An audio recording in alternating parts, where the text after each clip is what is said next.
Hi friends, ಎಲ್ಲರೂ ಕೂಡ ನಮಸ್ತೆ. ಇವತ್ತಿನ ವಿಡಿಯೋದಲ್ಲಿ ನಾವು ಏನು ಈಗಾಗಲೇ ಕಾಮೆಡ್ಗೆ ಬರೆದಿರೋಂಥ ಒಂದು UGCET 2026 ಬರೆದಿರೋಂಥ ಎಲ್ಲ ವಿದ್ಯಾರ್ಥಿಗಳಿಗೆ ಈಗ ರ್ಯಾಂಕ್ ಕಾರ್ಡು ಕೂಡ ನೀವು ತೊಗೊಂಡಿದ್ದೀರ, ರಿಸಲ್ಟ್ ಕೂಡ ಬಂದಿದೆ. ನಿಮ್ಮ ರ್ಯಾಂಕ್ ಏನು ಅಂತಲೂ ಗೊತ್ತಿದೆ. ಇವತ್ತಿನ ವಿಡಿಯೋದಲ್ಲಿ ನಾವು ಹೇಗೆ ಏನು ಕಾಮೆಡ್ಗೆ 2026ಅಲ್ಲಿ ರಿಜಿಸ್ಟ್ರೇಷನ್ ಮಾಡಬೇಕು ಮತ್ತು ಡಾಕ್ಯುಮೆಂಟ್ಗಳನ್ನು ಅಪ್ಲೋಡ್ ಮಾಡಲಿಕ್ಕೆ ಈಗ ಓಪನ್ ಮಾಡಿದ್ದಾರೆ. ಅದು ಜೂನ್ 8ನೇ ತಾರೀಕುವರೆಗೂ ಇದೆ ಲಾಸ್ಟ್ ಡೇಟು. ಅಷ್ಟರೊಳಗೆ ನೀವು ಏನಾದರೂ ಕಾಮೆಡ್ಗೆಯಲ್ಲಿ ನೀವು ಏನು ಕೌನ್ಸಿಲಿಂಗ್ಗೆ ಪಾರ್ಟಿಸಿಪೇಟ್ ಮಾಡಬೇಕು ಅಂದರೆ, ಭಾಗವಹಿಸಬೇಕು ಅಂದರೆ ರಿಜಿಸ್ಟ್ರ್ ಮಾಡಬೇಕು ಮತ್ತು ಡಾಕ್ಯುಮೆಂಟ್ಗಳನ್ನು ಅಪ್ಲೋಡ್ ಮಾಡಬೇಕಾಗುತ್ತೆ. ಈ ವಿಡಿಯೋದಲ್ಲಿ ಹೇಗೆ ರಿಜಿಸ್ಟ್ರ್ ಮಾಡೋದು, ರಿಜಿಸ್ಟ್ರಿಗೆ ಏನು ಫೀಸ್ ಇದೆ, ಏನೆಲ್ಲ ಡಾಕ್ಯುಮೆಂಟ್ಸ್ಗಳನ್ನು ಅಪ್ಲೋಡ್ ಮಾಡಬೇಕಾಗುತ್ತೆ, ಯಾವ ರೀತಿ ಅಂತ ಲೈವ್ ಡೆಮೋದಲ್ಲಿ ನಾನು ನಿಮಗೆ ಸಂಪೂರ್ಣವಾಗಿ ತಿಳಿಸ್ತಾ ಇದ್ದೀನಿ.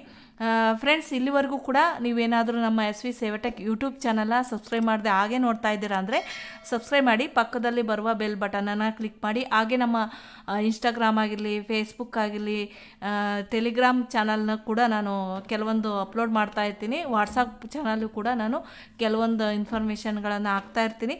ಆ ಚಾನಲ್ಗಳನ್ನ ಫಾಲೋ ಮಾಡೋದನ್ನ ಮರಿಬೇಡಿ. ನನ್ನ ಯೂಟ್ಯೂಬ್ ವಿಡಿಯೋ ಕೆಳಗಡೆ ಚಾನಲ್ ಲಿಂಕ್ಗಳು ಇರುತ್ತೆ, ಫಾಲೋ ಮಾಡಿ. ಈಗ ಹೇಗೆ ನಾವು ಕಾಮೆಡ್ಗೆನ ಓಪನ್ ಮಾಡಬೇಕಾಗುತ್ತೆ, ನಾವು ಗೂಗಲಿಗೆ ಬರಬೇಕಾಗುತ್ತೆ. ಇದು ಆ್ಯಕ್ಚುಲಿ ನೀವು ನಿಮ್ಮ ಮೊಬೈಲಲ್ಲಿ ವರ್ಕ್ ಆಗಲ್ಲ, ಈಗಾಗಲೇ ಅವರಲ್ಲೇ ತಿಳಿಸಿದ್ದಾರೆ. ನಾವಿವಾಗ ಲ್ಯಾಪ್ಟಾಪ್ ಅಥವಾ ಡೆಸ್ಕ್ಟಾಪಲ್ಲಿ ಮಾಡಬೇಕಾಗುತ್ತೆ.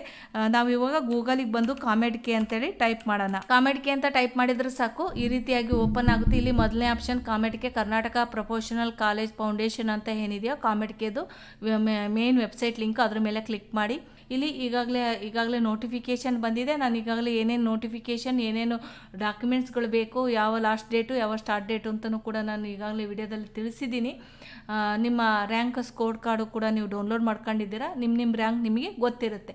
ಈಗ ಇಲ್ಲಿ counselling registration document upload start ಏನು ಮೊನ್ನೆ ಮೇ 30ನೇ ತಾರೀಕಿನಿಂದ ಲಾಸ್ಟ್ ಜೂನ್ 8ನೇ ತಾರೀಕು ಮಧ್ಯಾಹ್ನ 2 ಗಂಟೆವರೆಗೂ ನಿಮಗೆ ಟೈಮ್ ಇರುತ್ತೆ. ಅಷ್ಟರೊಳಗೆ ನೀವು ರಿಜಿಸ್ಟ್ರ್ ಮಾಡಿ ಡಾಕ್ಯುಮೆಂಟ್ನ ಅಪ್ಲೋಡ್ ಮಾಡಬೇಕು. ಈಗ ಏನು ವಿಷಯ ಅಂದರೆ, ರಿಜಿಸ್ಟ್ರ್ ಮಾಡೋಕ್ಕೆ 2000 ರುಪೀಸ್ನ ನಾವಿಲ್ಲಿ ಪೇ ಮಾಡಿ ರಿಜಿಸ್ಟ್ರ್ ಮಾಡಬೇಕು ಮತ್ತು ನಾವು ಡಾಕ್ಯುಮೆಂಟ್ಗಳನ್ನು ಅಪ್ಲೋಡ್ ಮಾಡಬೇಕು. 2000 ಅಂದರೆ ನೀವು ಕಾಮೆಡ್ಗೆಯಲ್ಲಿ ಕೌನ್ಸಿಲಿಂಗ್ನ ಭಾಗವಹಿಸೋಕ್ಕೆ ಅಂದರೆ ಪಾರ್ಟಿಸಿಪೇಟ್ ಮಾಡಲಿಕ್ಕೆ ನೀವಿಲ್ಲಿ 2000 ರುಪೀಸ್ನ ಪೇ ಮಾಡೇ ನೀವು ಭಾಗವಹಿಸಬೇಕಾಗುತ್ತೆ, ಪಾರ್ಟಿಸಿಪೇಟ್ ಮಾಡಬೇಕಾಗುತ್ತೆ. ಹಾಗಾಗಿ ಯಾವ ರೀತಿ ಪೇಮೆಂಟ್ ಮಾಡಿ ಯಾವ ರೀತಿ ನಾವು ಡಾಕ್ಯುಮೆಂಟ್ನ ಅಪ್ಲೋಡ್ ಮಾಡಬೇಕು ಅಂತ ಈಗ ತಿಳ್ಕೊಳ್ಳೋಣ. ಇಲ್ಲಿ ಮೇಲ್ಗಡೆ ಇರುವಂಥ ಲಾಗಿನ್ ಆಪ್ಷನ್ ಇದೆ, ಅದ್ರ ಮೇಲೆ ನಾವು ಕ್ಲಿಕ್ ಮಾಡಬೇಕಾಗುತ್ತೆ. ಇಲ್ಲಿ ಏನು ಲಾಗಿನ್ ಅಂತ ಇದೆಯಲ್ಲ, ಅದ್ರ ಮೇಲೆ ನಾವು ಕ್ಲಿಕ್ ಮಾಡೋಣ. ಕ್ಲಿಕ್ ಮಾಡಿದಾಗ ಈ ರೀತಿ ನಿಮ್ಮ ಏನು ಕಾಮೆಡ್ಗೆದು ಅಪ್ಲಿಕೇಶನ್ ಅಥವಾ ಯೂಸರ್ ID ಇರುತ್ತೋ ಅದನ್ನು ಇಲ್ಲಿ ಹಾಕಬೇಕಾಗುತ್ತೆ. ನೀವೇನು ರ್ಯಾಂಕ್ ಕಾರ್ಡನ್ನು ಡೌನ್ಲೋಡ್ ಮಾಡ್ಕೊಂಡಿರಾ ಅದೇ ಅಪ್ಲಿಕೇಶನ್ ನಂಬರು ಮತ್ತು ಅದೇ ಪಾಸ್ವರ್ಡ್ನ ಇಲ್ಲಿ ಎಂಟರ್ ಮಾಡಿ. ಏನು ಲಾಗಿನ್ ಮಾಡ್ತೀರಾ ಅದು ಮಾಮೂಲಿ ಲಾಗಿನಲ್ಲಿ ನಾವು ಲಾಗಿನ್ ಮಾಡಬೇಕಾಗುತ್ತೆ. ಕ್ಯಾಪ್ಚರ್ ಕೋಡ್ನ ಹಾಕಿ ಲಾಗಿನ್ ಮಾಡೋಣ. ನಾವು ಕಾಮೆಡ್ಗೆನ ಏನು ಸ್ಟೂಡೆಂಟ್ ಲಾಗಿನ್ ಆದಮೇಲೆ ನಮಗೆ ಈ ರೀತಿಯಾಗಿ ಓಪನ್ ಆಗುತ್ತೆ.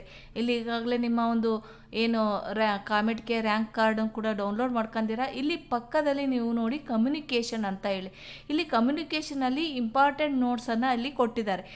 ಏನು ನಿಮ್ಮ ಮೊಬೈಲಲ್ಲಿ ಇದನ್ನು ಓಪನ್ ಮಾಡಬೇಡಿ, ಏನಿದ್ರು ಲ್ಯಾಪ್ಟಾಪ್ ಅಥವಾ ಡೆಸ್ಕ್ಟಾಪಲ್ಲಿ ಕ್ಲಿಯರ್ ಕ್ಯಾಚಸ್ ಅಂದರೆ ಹಿಸ್ಟ್ರಿನ ಕ್ಲಿಯರ್ ಮಾಡಿ ಈ ಲಾಗಿನ್ ಮಾಡಿ. ಅದಾದಮೇಲೆ ನೀವು ಏನು ಕೌನ್ಸಿಲಿಂಗ್ ರಿಜಿಸ್ಟ್ರೇಷನ್ ಅಂತ ಏನಿದೆ ಅದ್ರ ಮೇಲೆ ನಾವು ಕ್ಲಿಕ್ ಮಾಡಿ ನಾವು 2000 ರುಪೀನ ಪೇ ಮಾಡಿದ ಮೇಲೆ ಅದು ಪೇಮೆಂಟ್ ಸಕ್ಸಸ್ಫುಲಿ ಆದಮೇಲೆ ನಾವು ಏನೇನು ರಿಕ್ವೈರ್ಡ್ ಡಾಕ್ಯುಮೆಂಟ್ಸ್ಗಳಿದೆ ಅದನ್ನು ಅಪ್ಲೋಡ್ ಮಾಡಿ ನೀವು ಕೌನ್ಸಿಲಿಂಗಿಗೆ ಎಲಿಜಿಬಲ್ ಆಗ್ತೀರಾ ಅಂತ ಇಲ್ಲಿ ಇದೆ. ಇಷ್ಟು ಇಂಪಾರ್ಟೆಂಟ್ ನೋಟ್ಸನ್ನು ಕೊಟ್ಟಿದ್ದಾರೆ.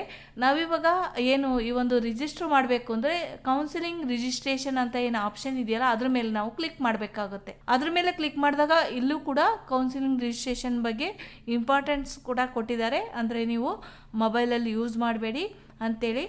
ಈ ಏನು click here registration for counselling ಅಂತ ಏನಿದೆ ಅದ್ರ ಮೇಲೆ ನಾವು ಕ್ಲಿಕ್ ಮಾಡಬೇಕಾಗುತ್ತೆ. ಅದ್ರ ಮೇಲೆ ಕ್ಲಿಕ್ ಮಾಡಿದಾಗ ಇಲ್ಲಿ ಒಂದಿಷ್ಟು ರೂಲ್ಸ್ ಆ್ಯಂಡ್ ರೆಗ್ಯುಲೇಷನ್ಗಳನ್ನು ಕೊಟ್ಟಿದ್ದಾರೆ. ಎಲ್ಲ ಡೀಟೇಲ್ಸ್ನು ಕೂಡ ಓದ್ಕೊಂಡು ನಾವು ಕ್ಲಿಕ್ನ ಮಾಡಬೇಕಾಗುತ್ತೆ. ಪ್ರತಿಯೊಂದು ಕೂಡ ಅವ್ರು ಏನು ರೂಲ್ಸ್ ಇರುತ್ತೆ, ರೆಗ್ಯುಲೇಷನ್ಸ್ ಏನಿದೆ, ಟರ್ಮ್ಸ್ ಆ್ಯಂಡ್ ಕಂಡೀಷನ್ ಏನಿದೆ ಅಂತ ಇಲ್ಲಿ ಒಂದಿಷ್ಟಿದೆ. ಎಲ್ಲವನ್ನೂ ಕೂಡ ನಾವು ಓದ್ಬಿಟ್ಟು ನಾವು ಎಲ್ಲವಕ್ಕೂ ಟಿಕ್ ಮಾಡ್ತಾ ಅದಾದಮೇಲೆ ನಾವಿಲ್ಲಿ ಏನು ಸ್ಟೂಡೆಂಟ್ ಕ್ಯಾಂಡಿಡೇಟ್ಸ್ ಏನಿದ್ದಾರೆ ಅವರ ಸಿಗ್ನೇಚರ್ನ ಕೂಡ ಅಪ್ಲೋಡ್ ಮಾಡಬೇಕಾಗುತ್ತೆ. ಅದೇ ರೀತಿ ಪೇರೆಂಟ್ಸ್ ಸಿಗ್ನೇಚರ್ನು ಕೂಡ ನಾವಿಲ್ಲಿ ಎರಡನ್ನೂ ಕೂಡ ಅಪ್ಲೋಡ್ ಮಾಡಬೇಕಾಗುತ್ತೆ. ಅದಾದಮೇಲೆ ನೆಕ್ಸ್ಟ್ ಮೇಲೆ ಕ್ಲಿಕ್ ಮಾಡಬೇಕಾಗುತ್ತೆ. ಇಲ್ಲಿ ಕೆಳಗಡೆ ಇರೋವಂಥ ಒಂದು ನೆಕ್ಸ್ಟ್ ಮೇಲೆ ಕ್ಲಿಕ್ ಮಾಡಿದ್ವಿ. ಇಲ್ಲಿ ಏನು ಕ್ಲಿಕ್ ಇಯರ್ ಅಪ್ಲೋಡ್ ಅಂತೇಳಿ ಸಿಗ್ನೇಚರ್ ಮೇಲೆ ಕ್ಲಿಕ್ ಮಾಡಿ ಆಮೇಲೆ ಈ ಒಂದು ಬ್ರೌಸರ್ನ ಕ್ಲಿಕ್ ಮಾಡಿ ಆ ಒಂದು ಸ್ಟೂಡೆಂಟಿನ ಒಂದು ಸಿಗ್ನೇಚರ್ ಮೇಲೆ ಕ್ಲಿಕ್ ಮಾಡಿ ಇಲ್ಲಿ ಕೊಟ್ಟಿದ್ದಾನೆ please upload your signature maximum 80 KB ಅಂದರೆ 80 KB JPG ಫಾರ್ಮೆಟಲ್ಲಿರೋವಂಥ ಒಂದು ಪಿಕ್ಚರ್ನ ನಾವು ಅಪ್ಲೋಡ್ ಮಾಡಬೇಕಾಗುತ್ತೆ.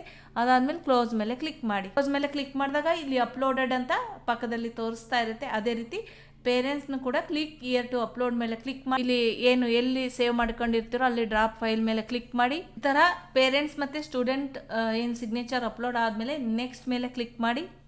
ನೆಕ್ಸ್ಟ್ ಮೇಲೆ ಕ್ಲಿಕ್ ಮಾಡಿದಾಗ ಅವರ ಒಂದು ಎಲ್ಲ ಡೀಟೇಲ್ಸ್, ಅವರ parents name, student name, mobile number, ಈ ರೀತಿ ಜಿಮೇಲ್ ID ಎಲ್ಲ ಡೀಟೇಲ್ಸ್ ಬರುತ್ತೆ. ಇಲ್ಲಿ ರಿಜಿಸ್ಟ್ರೇಷನ್ ಫೀಸ್ 2000 ಇಲ್ಲಿ ತೋರಿಸ್ತಾ ಇರುತ್ತೆ. ಕೆಳಗಡೆ ಡಿಕ್ಲರೇಷನ್ ಮೇಲೆ ಕ್ಲಿಕ್ ಮಾಡಬೇಕಾಗುತ್ತೆ. ಡಿಕ್ಲರೇಷನ್ ಮೇಲೆ ಕ್ಲಿಕ್ ಮಾಡಿ ಸಬ್ಮಿಟ್ ಮೇಲೆ ಕ್ಲಿಕ್ ಮಾಡಬೇಕಾಗುತ್ತೆ. ಇಲ್ಲೊಂದು ಆಪ್ಷನ್ ಇದೆ ಕ್ಲಿಕ್ ಇಯರ್ ಅಂತೇಳಿ, ಇದ್ರ ಮೇಲೆ ಕ್ಲಿಕ್ ಮಾಡಿದ್ರೆ ಈ ರೀತಿಯಾಗಿ ಒಂದು PDF ಇಂಟ್ರೊಡಕ್ಷನ್ ಎಲ್ಲ ಇರುತ್ತೆ, ಏನೇನು ಡಾಕ್ಯುಮೆಂಟ್ರಿ ಬಗ್ಗೆ ಅದನ್ನು ನೀವು ರೂಲ್ಸನ್ನು ಓದ್ಕೊಳ್ಳಿ. ಕ್ಲಿಕ್ ಮಾಡಿದ ಮೇಲೆ ನಾವು ಸಬ್ಮಿಟ್ ಮೇಲೆ ಕ್ಲಿಕ್ ಮಾಡೋಣ. ಸಬ್ಮಿಟ್ ಮೇಲೆ ಕ್ಲಿಕ್ ಮಾಡಿದಾಗ ನಾವು ಪೇಮೆಂಟಿಗೆ ಪ್ರೊಸೀಡ್ಗೆ ಹೋಗಬೇಕಾಗುತ್ತೆ. ಪ್ರೊಸೀಡ್ ಮೇಲೆ ಕ್ಲಿಕ್ ಮಾಡಿ. ಪ್ರೊಸೀಡ್ ಮೇಲೆ ಕ್ಲಿಕ್ ಮಾಡಿದಾಗ ಈ ರೀತಿಯ ಆಪ್ಷನ್ಗಳು ಬರುತ್ತೆ. ನಿಮಗೆ ಯಾವ ರೀತಿ ಬೇಕು, ನೆಟ್ ಬ್ಯಾಂಕಿಂಗ್ ಯಾವುದಿದೆಯೋ ಅಥವಾ cards, debit card, credit card ಮುಖಾಂತರ ಯಾವುದಾದ್ರೂ ಮುಖಾಂತರ ನೀವು ಇಲ್ಲಿ ಪೇಮೆಂಟ್ನ ಮಾಡಬೇಕಾಗುತ್ತೆ. ಪೇಮೆಂಟ್ ಆದಮೇಲೆ ಈ ರೀತಿಯಾದ ಒಂದು ಡಿಕ್ಲರೇಷನ್ ಕ್ಯಾಂಡಿಡೇಟ್ಸ್ ಏನು ಟಿಕ್ ಮಾಡಿರ್ತಾರೋ ಅದರ ಒಂದು ಡಿಕ್ಲರೇಷನ್ ಫಾರಮ್ ಮತ್ತು ಅಪ್ಲೋಡ್ ಮಾಡಿರೋಂಥ ಸಿಗ್ನೇಚರ್ ಕೂಡ ಬರುತ್ತೆ. ಇಲ್ಲಿ ಪ್ರಿಂಟ್ ಮೇಲೆ ನಾವು ಕ್ಲಿಕ್ ಮಾಡ್ಕೋಬೇಕಾಗುತ್ತೆ, ಪ್ರಿಂಟ್ ಹಾಕೋಬೇಕಾಗುತ್ತೆ. ಇಲ್ಲಿ ಪಕ್ಕದಲ್ಲೇ ಬರುವ ಕೌನ್ಸಿಲಿಂಗ್ ರಿಜಿಸ್ಟ್ರೇಷನ್ ಅಂತ ಒಂದು ಆಪ್ಷನ್ ಇದೆಯಲ್ಲ ಅದ್ರ ಮೇಲೆ ಕ್ಲಿಕ್ ಮಾಡಿ. ಆವಾಗ ನಿಮ್ಮದು ಪೇಮೆಂಟ್ ಆಗಿರೋವಂಥ ಒಂದು ಸ್ಟೇಟಸ್ ಬರುತ್ತೆ. ಇಲ್ಲಿ ಪೇಮೆಂಟ್ ಸಕ್ಸಸ್ ಅಂತ ಕೂಡ ಇರುತ್ತೆ. ನೀವು ಪೇಮೆಂಟ್ ಸಕ್ಸಸ್ ಇರುತ್ತೆ. ಅದಾದಮೇಲೆ ನಾವಿಲ್ಲಿ ಏನು ಇಲ್ಲಿ ಹೇಳ್ತಾ ಇದ್ದಾರೆ ಕೈಂಡ್ಲಿ ಅಪ್ಲೋಡ್ ಡಾಕ್ಯುಮೆಂಟ್ ಅಪ್ಲೋಡ್ ಟ್ಯಾಬಿಗೆ ನಾವು ಇವಾಗ ಹೋಗಬೇಕಾಗುತ್ತೆ. ಇದನ್ನ ಬೇಕಂದ್ರೆ ಪ್ರಿಂಟ್ ಹಾಕೋಬಹುದು. ಮತ್ತೆ ನೀವು ಕಾಮೆಂಟ್ಗೆ ಏನು ಲಾಗಿನ್ ಪೇಜ್ ಇರುತ್ತೆ, ಹೋಮ್ ಪೇಜಿಗೆ ಬರಬೇಕಾಗುತ್ತೆ. ಹೋಮ್ ಪೇಜಿಗೆ ಬಂದು ಕೌನ್ಸಿಲಿಂಗ್ ರಿಜಿಸ್ಟ್ರೇಷನ್ ಮೇಲೆ ಕ್ಲಿಕ್ ಮಾಡಿ. ಆವಾಗ ಪೇಮೆಂಟ್ ಆದಮೇಲೆ ವ್ಯೂ ಮೇಲೆ ಕ್ಲಿಕ್ ಮಾಡಿದಾಗ ನಿಮಗೆ ಡಾಕ್ಯುಮೆಂಟ್ ಅಪ್ಲೋಡ್ ಅಂತ ಆಪ್ಷನ್ ಬರುತ್ತೆ. ಅದ್ರ ಮೇಲೆ ನೀವು ಕ್ಲಿಕ್ ಮಾಡಬೇಕಾಗುತ್ತೆ.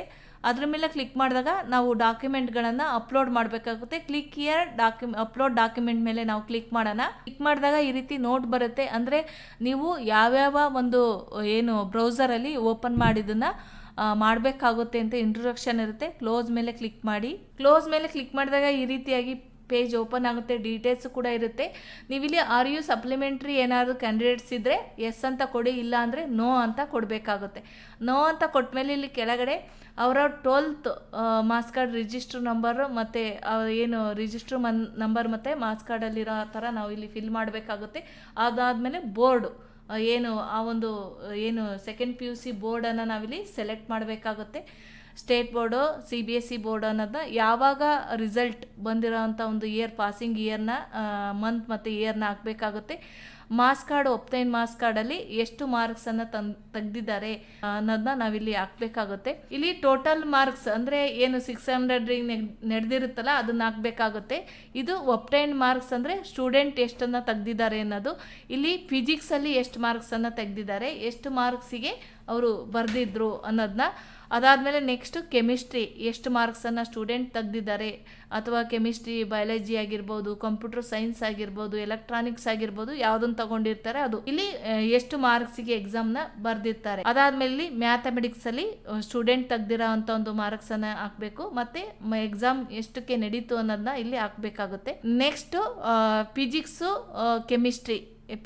ಮತ್ತು ಕೆಮಿಸ್ಟ್ರಿ ಅಲ್ಲಿ ತೆಗೆದಿರೋಂಥ ಮಾರ್ಕ್ಸ್ ಮತ್ತು ಮ್ಯಾಥಮೆಟಿಕ್ಸ್ ಅಲ್ಲಿ ತೆಗೆದಿರೋ 3 ಮಾರ್ಕ್ಸನ್ನು ಟೋಟಲ್ ಮಾಡಬೇಕು. 3 ಮಾರ್ಕ್ಸಿಗೆ ಮ್ಯಾಕ್ಸಿಮಮ್ ಬರ್ದಿರೋ ಅಂಥದ್ದನ್ನ ಹಾಕಬೇಕಾಗುತ್ತೆ. ಇಲ್ಲಿ CET ಕೌನ್ಸಿಲಿಂಗ್ ಏನಾದರೂ ಇವರು CET ಎಕ್ಸಾಮ್ನ ಬರೆದಿದ್ರೆ ಎಸ್ ಕೊಡಿ, ಇಲ್ಲಾಂದರೆ ನೋ ಕೊಡಿ. ಬರೆದಿದ್ರೆ ಎಸ್ ಕೊಡಿ ಅವರು ಅಟೆಂಡ್ ಆಗಿದ್ದರೆ.